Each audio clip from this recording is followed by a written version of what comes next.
ভাই আমি আর কোনোদিন টিকটকারদেরকে টিকটকার বলবো না, আর কোনোদিন ভাই কোনো টিকটকার নিয়ে ভিডিও বানাবো না। আমাকে সবাই আপনারা মাফ করে দেন। এই বোনটা যদি এই কথাগুলো না বলতো আমি কোনোদিন জানতামই না যে একজন টিকটকারকে টিকটকার বলা উচিত না। মানে আমি বুঝলাম না এই নিউজটা কেন করলো, মানে কি চিন্তা করে করলো। তারা কি শুধু টিকটকের লোগোটা মানে দিতে পারলেই ফেমাস হয়ে যাবে এরকম কোনো কিছু? মানে টিকটকের লোগো যেখানে বসানো থাকবে সেটাই ফেমাস, সেই নিউজই ভাইরাল। সো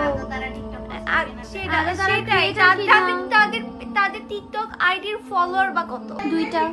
ফলোয়ার হচ্ছে 800। টিকটক আইডির ফলোয়ার কত? আমি একজন ক্রিয়েটর বলা মানায়? তার কি ফেসবুক আইডি নাই? তার অন্য আইডি নাই? সেটাই, তার ফেসবুক আইডি নাই, তার কি সোশ্যাল মিডিয়াতে কথা বলে না? শুধুমাত্র টিকটকের লোগো বসাইলেই যে ভাইরাল হয়ে যাবে, সে টিকটকার হয়ে যাবে বা টিকটক ক্রিয়েটর হয়ে যাবে? মানে সব দোষ কি টিকটকের? হ্যাঁ। আর কোনো অ্যাপের কোনো দোষ নাই? আর কোনো অ্যাপ থেকে সে তারা মানে কন্টাক্ট করতে পারে না? মানে কি খায় একটা ভেরিফাইড পেজ থেকে আসলে এই ধরনের নিউজ করছে? আমি বুঝি না। বাংলাদেশে পসিবল, বুঝছিস? বাংলাদেশে টিকটকার হলেই ক্রিঞ্জ, আর বাইরের দেশে সবাই টিকটককে প্রায়োরিটি দেয়। সেটাই আমি এটাই দেখি, আমি বুঝি না আসলে।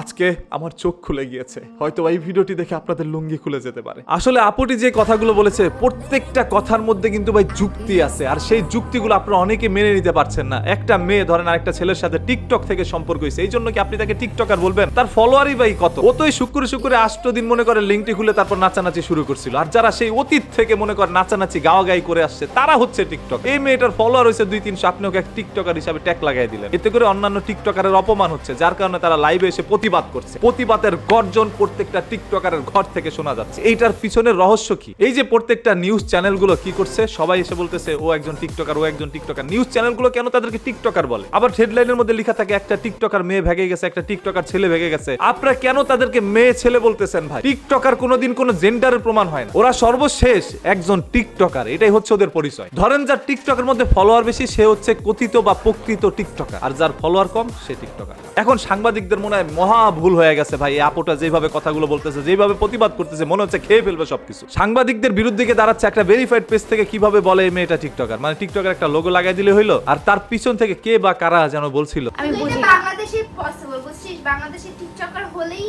ক্রিঞ্জ, আর বাইরের দেশে সবাই টিকটককে প্রায়োরিটি দেয়। এই ধরনের কথাগুলো তো ভাই আরো মেনে নেওয়ার মতো না। মানে এরা কতটা উত্তেজিত হয়ে গেছে ভাই। আপনার গায়ে এত লাগলো কেন? আপনাকে নিয়ে তো কেউ কোনো নিউজ করে না, আপনি তো কারোর সাথে ভেগে যান না, আপনি তো কারোর সাথে 3 দিন থাকেন। যে থাকছে, যে যার সাথে ভেগে গেছে তাকে এনে সাংবাদিকরা নিউজ করছে। সাংবাদিকরা কি এতই বোকা? আপনার চাইতে কি তাদের মেধা কম? আমি মনে করি প্রত্যেকটা সাংবাদিকের মেধা আপনার চাইতে অনেক অনেক গুণ বেশি। তারা নিউজ করে, তারা নিজের জীবন নিয়ে কখনো চিন্তা করে না। সত্য কথা বলতে গেলে যে তাদের জীবন চলে যেতে পারে, তারপরে তারা সত্যটা তুলে ধরে। আর সেই সাংবাদিকদের বিরুদ্ধে গিয়ে আপনাদের মতো কিছু টিকটকার এখন রুখে দাঁড়িয়েছে। আপনাকে তো আমি সেই শুরু থেকে দেখছি টিকটকের মধ্যে আপনি ভিডিও বানাচ্ছেন, ওই যে লিপসিং মিলায় ভিডিও বানায় আজকে সেলিব্রিটি হয়ে গেছেন, এখান থেকে টাকা কামাচ্ছেন। আবার বলেন না বাংলাদেশের মধ্যে টিকটকারদের কোনো ধরনের প্রাধান্য দেওয়া হচ্ছে না। তবে আমি তো দেখছি বাংলাদেশে যত ধরনের ফিতা কাটানো হয়, যত ধরনের সুতা কাটানো হয় এবং বড় বড় অনুষ্ঠান উদ্বোধন করা হচ্ছে, সেইখানে আপনাকে বা আপনাদের মতো কিছু মানুষকে ইনভাইট করা হচ্ছে। তাহলে কেন বলছেন বাংলাদেশে টিকটকারদের প্রাধান্য দেওয়া হচ্ছে না? এই বাংলাদেশের মধ্যে একমাত্র টিকটকারদের প্রাধান্য দেওয়া হচ্ছে, বাংলাদেশে কোনো ট্যালেন্টকে প্রাধান্য দেওয়া হচ্ছে না। এশিয়ার মধ্যে সবচেয়ে বড় রোস্টার হচ্ছে ক্যারি মিনাটি, আর সেই ক্যারি মিনাটিকে দেখেন গিয়ে ইন্ডিয়ার মধ্যে যেই কোনো অনুষ্ঠান মধ্যে ডাকে, বিশ্বের মধ্যে যেই কোনো অনুষ্ঠান হলে তাকে ডাকে।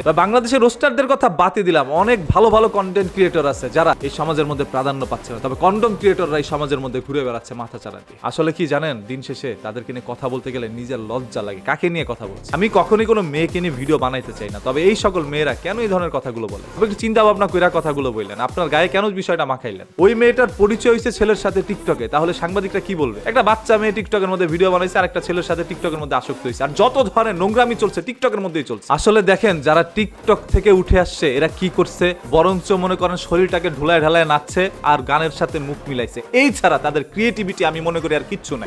কি খায় একটা ভেরিফাইড পেজ থেকে আসলে এই ধরনের নিউজ করছে? সাংবাদিকদেরকে নিয়ে অপমানমূলক কথা বলার আগে নিজের অবস্থানটা একটু ভেবেচিন্তে তারপর কথা বললেন। সর্বশেষ কথা একটাই, আপনারা ভিডিও বানাচ্ছেন সেটা একান্ত আপনাদের ব্যক্তিগত বিষয়। আপনি নাচবেন, গাইবেন নাকি আপনি সবকিছু খুলে রাখবেন সেটাও আপনার ব্যক্তিগত বিষয়, সেটা নিয়ে কারো কোনো কথা নাই। তবে যে কথা আছে না, গরিবের কথা বাসি হইলেও সত্য, আর সত্য কথা একটু দিতে হয়। হজম করতে পারলে করবেন, না করলে নাই। আমি কাউকে খুশি করানোর জন্য এখানে বসে ভিডিও বানাই না।